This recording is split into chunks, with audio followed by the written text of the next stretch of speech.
Leitura dos Atos dos Apóstolos 15, 1-6.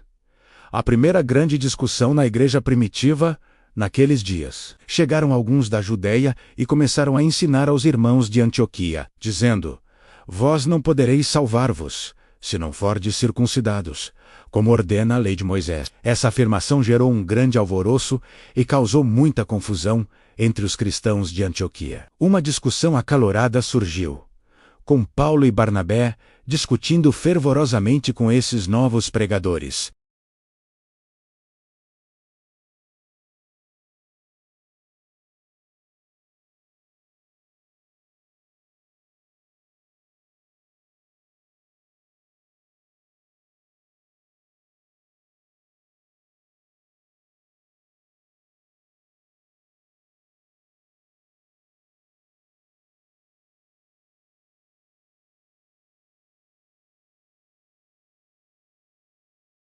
Durante a jornada, passaram pela Fenícia e Samaria, onde compartilharam as boas novas da conversão dos gentios, o que causou grande alegria entre os irmãos. Ao chegarem em Jerusalém, foram recebidos pelos apóstolos e pelos anciãos, que escutaram o relato das maravilhas que Deus havia realizado através deles. Porém, alguns fariseus que haviam se convertido ao cristianismo se levantaram e disseram: É necessário circuncidar os gentios e obrigá-los a seguir a lei de Moisés.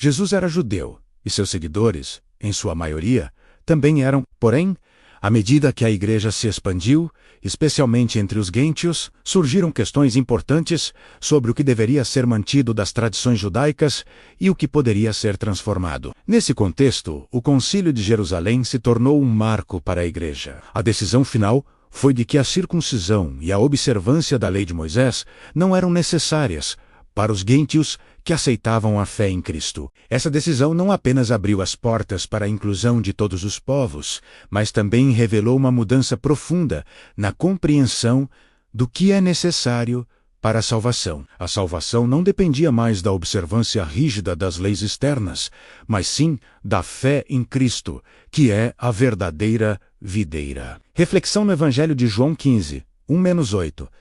A videira verdadeira e a produção de frutos, o Evangelho de João. No capítulo 15, apresenta a famosa metáfora de Jesus como a videira verdadeira. Ele diz aos seus discípulos: Eu sou a videira verdadeira, e meu Pai é o agricultor. Todo ramo que em mim não dá fruto, ele o corta. E todo ramo que dá fruto, ele o limpa, para que dê mais fruto ainda. Essa imagem é poderosa, pois nos convida a refletir sobre o papel de Jesus em nossas vidas e sobre como devemos permanecer nele para produzir frutos. A metáfora da videira e dos ramos reforça a ideia de que, sem Jesus, nada podemos fazer. Ele é a fonte de vida, e assim como o ramo não pode produzir frutos sem estar ligado à videira, nós também não podemos produzir frutos espirituais sem permanecermos em Cristo. Esse ensino nos lembra de que, embora possamos ter talentos e habilidades, é em Cristo que encontramos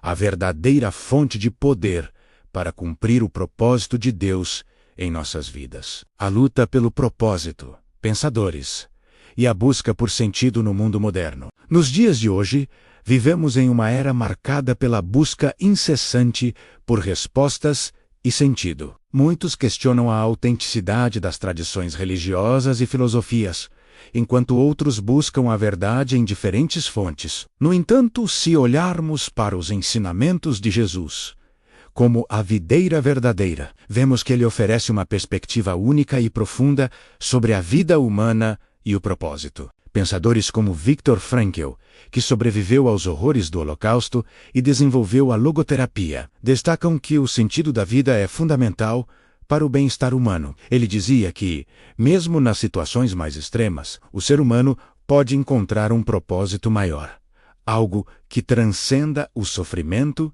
e a dor. Para Frankl, encontrar esse propósito era vital para a sobrevivência e o crescimento pessoal. Ele escreveu: "A vida nunca se torna insuportável pela circunstância, mas apenas pela falta de significado." Esse pensamento se conecta profundamente com o ensinamento de Jesus sobre a videira verdadeira. Em um mundo repleto de desafios, onde muitos se sentem perdidos ou desconectados, Jesus nos convida a permanecer nele, a encontrar nossa identidade e propósito em sua vida e ensinamentos. Se o ramo estiver unido à videira, ele produzirá frutos, e esses frutos são o reflexo do propósito divino em nossas vidas. A sabedoria de São João Paulo II, a graça que age em nós. São João Paulo II, em seu discurso às missionárias da escola, nos exorta a ter confiança na ação invisível da graça divina. Ele enfatiza que, em tempos de crise, a verdadeira força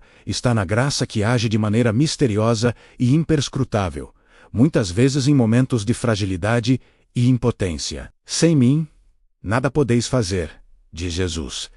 E essa verdade nos lembra de que nossa força não vem de nós mesmos, mas de Deus. João Paulo II também enfatizou a importância da oração e do amor, nos convidando a viver uma vida de adoração e devoção. Ele nos lembra que, mesmo nas dificuldades e nas crises da vida, devemos confiar na graça que age em nós, mesmo quando não a vemos claramente. Para ele, o verdadeiro caminho para a plenitude da vida é uma entrega radical a Cristo e ao seu amor, algo que só é possível quando permanecemos na videira verdadeira. A era moderna e o desafio da inclusão e espiritualidade. O mundo moderno apresenta um desafio complexo para a espiritualidade cristã. Vivemos em uma sociedade pluralista, onde as pessoas buscam a verdade de diferentes maneiras, e a fé é muitas vezes vista com ceticismo. No entanto, o exemplo dos apóstolos, especialmente no Concílio de Jerusalém, nos mostra que a verdadeira fé em Cristo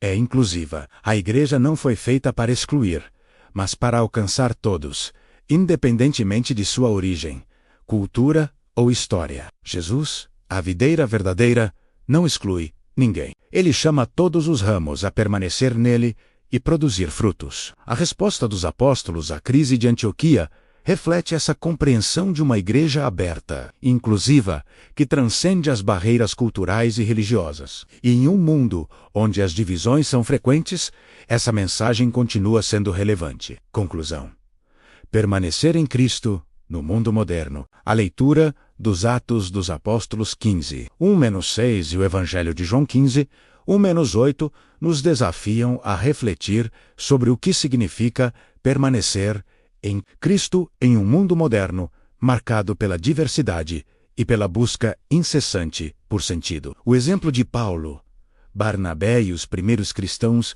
mostra que, apesar das dificuldades e divisões, a fé em Cristo é o que nos une e nos fortalece. Assim como a videira, que sustenta seus ramos e os faz dar frutos, Jesus é a fonte da nossa vida espiritual. Permanecer nele é a chave para uma vida plena e frutífera, tanto no plano espiritual quanto no cotidiano. Quando nos unimos a ele, encontramos não apenas propósito, mas também a força para enfrentar os desafios da vida moderna, que muitas vezes parece desorientada e fragmentada. Portanto, a mensagem é clara: sem mim nada podeis fazer, mas com Cristo tudo é possível. E é assim que, em cada geração, a Igreja continua a ser a videira que acolhe a todos, transformando a vida de quem nela permanece.